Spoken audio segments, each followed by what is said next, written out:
Prof, thank you so much for your time and good afternoon to you. Let's start with the latest resignation. So this resignation in this position of the Secretary-General comes just 4 months after Dr. Maseko assumed this position following that on and off resignation that we saw from Arthur Zwane from the same position. Granted, it was before the High Command.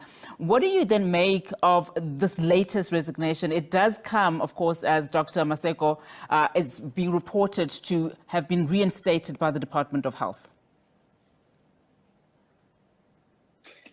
Yes, I think, good afternoon. I think what is a complication here is his position in relation to the Department of Health, because he has been suspended for more than 2 years. And at the same time, he already became the Secretary-General of MKParty. Now, that's clearly a conflict of interest. It's not acceptable in terms of the position of political parties and how they relate to especially government.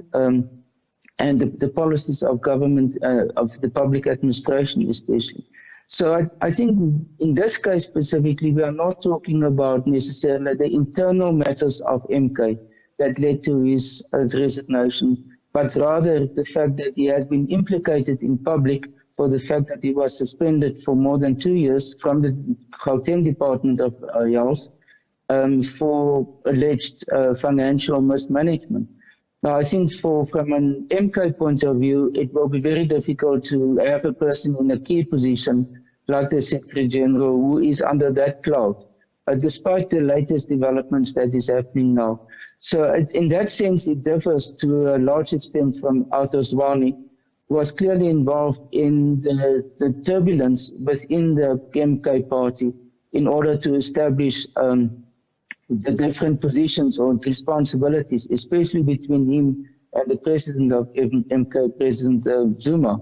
And in this case, I think this is therefore more about public reputation of MK than its internal matters.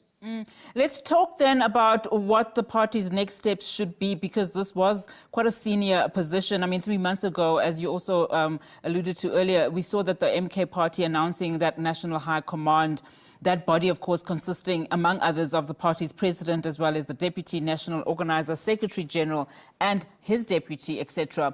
I mean, this was a significant step for the MK party in announcing